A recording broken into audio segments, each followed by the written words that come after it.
Hi, I'm Paul Hargreaves. I'm the Director of Children's Ministries at Chapel Hill Church in Gig Harbor, Washington. And here at Chapel Hill, we've been trying to figure out ways to really support parents around us, whoever they are, in this kind of new place that they find themselves for this next school year. And I have here with me Tami and Doss Bradford, and they have been teaching for 13 plus years, it sounds like to me, as I've gotten to know them. We have Tami, who's primarily, you tell us, kind of who you've worked with. Yeah, so I started my teaching career when in the middle school. Actually, I was a junior high math teacher. And then for about 4 or 5 years, I taught 5th grade. And then I taught 6th grade for a couple years when it was still in elementary. And then I was a media library specialist. And now I find myself in a kindergarten 1st grade position. Okay. So I've kind of taught the whole gamut. The gamut then. Yeah. And 13 plus years, that's just a lot of great experience you've had in teaching. And then Doss, tell us about what you have been up to. I have my initial degree in basically K through 8 grade, but due to just kind of past experience working in the business industry, I started out in a junior high teaching and engineering and computer courses. And from there, I've moved up to the high school. So that extends all the way from design to engineering to computer science currently. In kind of 7th grade-ish through 12th grade primarily? Right. Yeah, okay.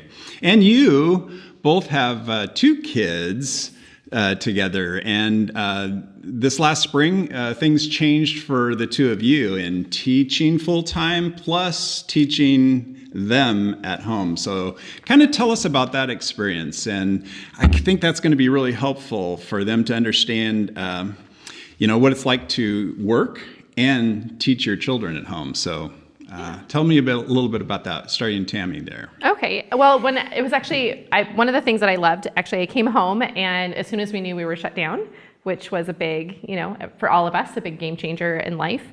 Doss actually called me and we were talking on the phone. He's like, I've already got a table set up. I've already got this and this. So he was already creating and thinking through what that looks like. And at first, after the initial shock of life wore off, we had gotten ourselves into some routines. And not all of them were great. And our kids also didn't quite know how to work with that balance between the two. But also, I would say that we had some background of practice for some good routines that we've been developing because the kids had both been coming to school with me for years. And I've already had to put some of those boundaries and practices back in place. We just had to remind them what that looked like. And we had to do a lot of reminders all the way through and figuring out what it meant for them to respect our teaching and our professional space and for them to do their jobs, I guess, as students. So. Yeah, I think the biggest challenge is kind of identifying that change in roles of going from a parent where we're really, the cheerleader and we're the ones who are comforting him and the ones who are going ahead and saying, you can do this all the way. And then taking on, at least last year with the way the educational piece was going, to being their teacher now and having to kind of draw that boundary between, this is our personal life, this is how we love you as parents, and then this is how we love you as teachers. Yeah, and that's kind of what our friends out there are going to need is how do we do this? Some of them will be teaching their children at home and working from home possibly. I mean, there's lots of scenarios that are out there, so I think this can be really helpful. This summer, you've been talking about ways you can help families out there, and so we thought, well, let's put together these little video snippets. So we're going to have 4 of them, really, for us to look at. We'll have this introduction, then we'll have 4 more for you to look at, and then we are going to move into a question and answer live in a week from this week. You'll have your first week of school with these 4 things that you can watch online. And then we'll go into a question and answer time. So let's just kind of talk about those 4 things. You kind of let them know what those 4, there's this introduction plus the 4 videos. What are the titles of each of those?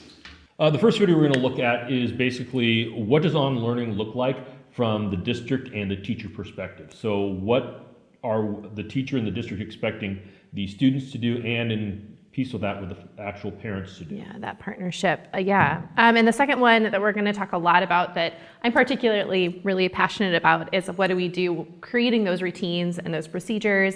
How long does it take for kids to actually get into a good rhythm for that? Because I feel like parents, there's this kind of magic that happens at school of you drop them off, they get their learning done, and they come home. And so they've never experienced that process of how long those even happen and how long it takes to get into that rhythm of routine until they're ready to move on to the next. Oh, really important. Space. Important stuff. The third thing we're going to talk about is how can parents actually go ahead and teach like a coach or support like a coach specifically. Yeah. The idea that your job is not to teach your child. Your job is to support your child and kind of be that stand-in and that support for the teacher when they're not actually physically available. And then this fourth one is kind of fascinating to me because you gave me these two words that I had a lot of questions about, productive struggle.